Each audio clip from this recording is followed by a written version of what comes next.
पाकिस्तान के यूट्यूबरों को जब से बैन किया गया है ना भाई, इनका दर्द खत्म ही नहीं होता भाई, इनका दर्द खत्म ही नहीं होता और ये रो रहे हैं।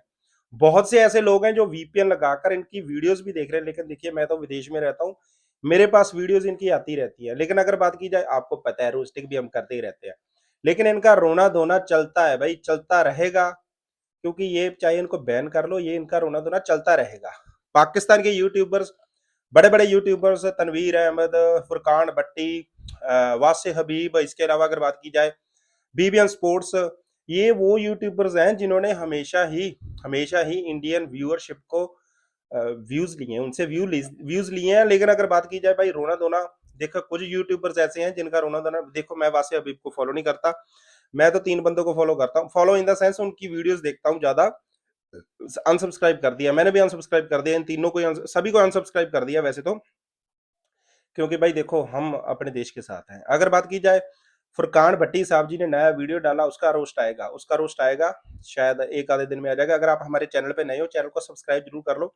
लेकिन अगर बात की जाए, फुरकान भट्टी साहब कह रहे हैं कि इंडिया ने कश्मीर जीत लिया, ये कर लिया, वो कर लिया। भाई देखो, बेसिकली इनको ये प्रॉब्लम है कि इनको बैन क्यों कर दिया गया। जलन तो होनी थी भाई। भाई 70-80% व्यूज इनके खत्म हो गए हैं। फुरकान भट्टी ने तो भाई नया कूलर लिया था, गर्मी आ रही थी कि कूलर कूलर ले लिया था और उसकी किस्तें भरनी थी भाई। ये इंडिया ने बहुत गलत किया, ये बहुत गलत किया इंडिया ने, मैं ये बता रहा हूँ।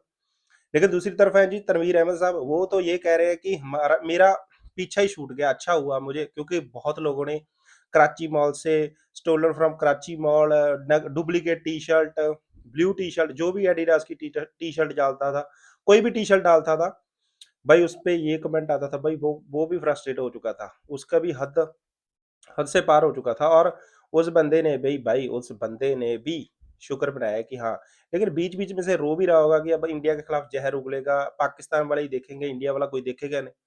तो भाई कुल मिलाकर ये है कि ये जो स्टेप लिया गया है ना, मैं इसके बारे में बताता हूँ कि ये स्टेप क्यों लिया गया मेरे अकॉर्डिंग, और ये स्टेप जरूरी भी था या नहीं। लेकिन उसके बाद हम आ जाते हैं जी हमारे बीबीएन स्पोर्ट्स के साथ, एजाज बाकरी साहब के साथ। वैसे इंडिया में कुछ बहुत लोग उन्हें बकरी भी कहते हैं, लेकिन एजाज वसीम जी, बीबीएन स्पोर्ट्स वाले। और भाई वो बंदा ये कह रहा है कि मैं नई सिमें लूंगा, मैं नए चैनल्स बनाऊंगा, मतलब उसे व्यूअरशिप चाहिए। एक तरफ वो कह रहा है मुझे कोई फर्क नहीं पड़ता, दूसरी तरफ ये कह रहा है कि मैं तो 1000 सिमें ले लूंगा, डेली यूट्यूब नया चैनल बना लूंगा। तो मतलब दूसरी तरफ उसे व्यूअरशिप भी चाहिए। देखो हर एक बंदा रोजी रोटी के लिए हर एक बंदे की रोजी रोटी यार सोशल मीडिया से भी चलती है, बहुत लोगों की चलती है। ठीक है, बहुत लोगों की तो शायद बाबर आजम को ये तुम लोग इंडिया वालों जो ट्रोल करते हो ना बाबर को, हाँ मैं बता रहा हूँ गलत करते हो, हाँ।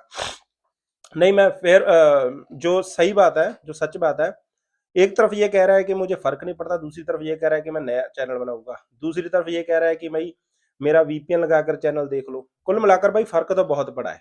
उसके अलावा और भी बहुत ऐसे यूट्यूबर्स हैं जिनको बैन लगा दिया गया। शोएब अख्तर को बैन लगा दिया गया। जब शोएब अख्तर जैसा बंदा ये कहेगा, एक्स क्रिकेटर कहेगा कि गजवा हिंद होगा, ऐसे होगा वैसे होगा, तो उनके यूट्यूब चैनल भी तो बंद होंगे ना।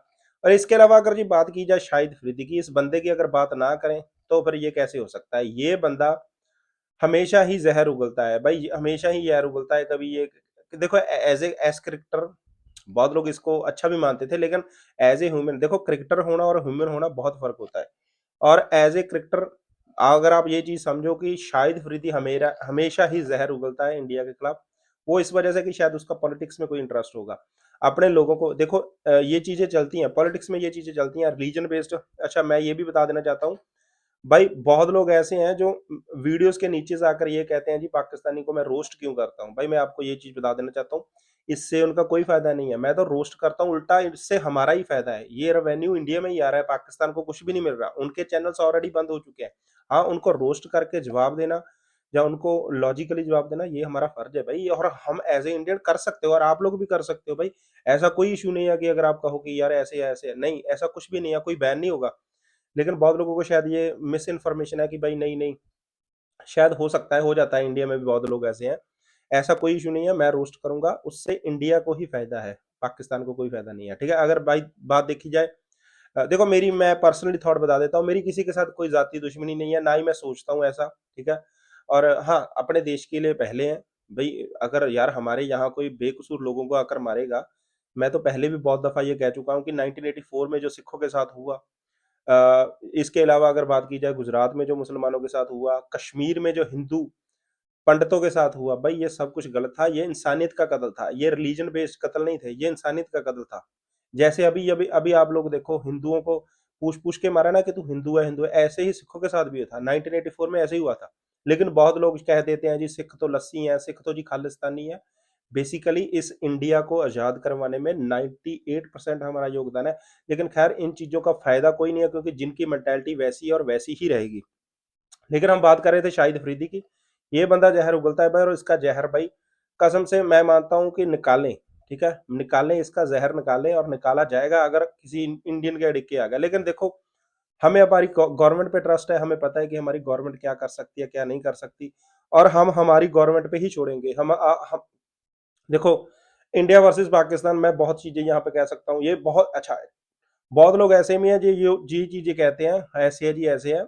लेकिन आई डोंट नो, ये इनकी मेंटेलिटी है। लेकिन हम मैं मानता हूँ कि ये आर्मी का काम है, और वो बखूबी कर भी रही है। हाँ, कोलैप्स होते हैं, लेकिन इस चीज में स्पोर्ट्स को इसमें इंक्लूड करना, और इन पे जो बैन लगा है उसके बारे में अगर मैं बात करूँ, तो बैन बिल्कुल सही लगा है भाई, बैन लगना चाहिए था, बैन लगना चाहिए था भाई। देखो पहले समय में जो लड़ाई होती थी, देखो भाई पहले समय में जो युद्ध होते थे, लड़ाई होती थी, वो कैसे होती थी? घोड़ों पे होती थी, हाथियों पे होती थी। फिर समय बदला, फिर लोगों ने बंदूकों के साथ लड़ाई करना शुरू कर दी, उसके बाद समय बदला। अब ये सोशल सोशल जिन चीजों से आप उनको अफेक्ट कर सकते हो तो करो भाई। अगर आप इंडिया के व्यूअरशिप से रेवेन्यू बना रहे हो, पाकिस्तान को टैक्स पाकिस्तान को पे कर रहे हो, तो भाई हम तो बैन करेंगे ना। तो इसके हिसाब से इंडियन गवर्नमेंट ने बिल्कुल सही किया।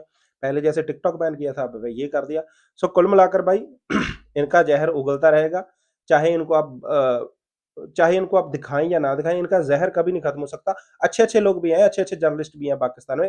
देखो मैं ये मानता हूँ, लोगों का कोई कसूर नहीं होता, ये गवर्नमेंटें होती हैं जो, यहाँ जो पाकिस्तान की हम ये कह सकते हैं आर्मी ऐसी है, ठीक है, जो यार वो अपने लोगों की सगी नहीं, हमारी क्या, हमारा क्या अच्छा सोचेगी। सो खैर मैं मानता हूँ चाहे कोई पाकिस्तानी भी है, इन बातों से एग्री करेगा, जो रियल पाकिस्तानी, जो रियल इंडियन हो, इन चीजों से बातें करेगा कि रिलीजन सभी के सेम है, सभी की इज्जत करनी चाहिए। और इसी वजह से मैं ये हमेशा ही कहता हूँ, सत श्री अकाल जी, राम राम जी, और अल्लाह हाफिज जी।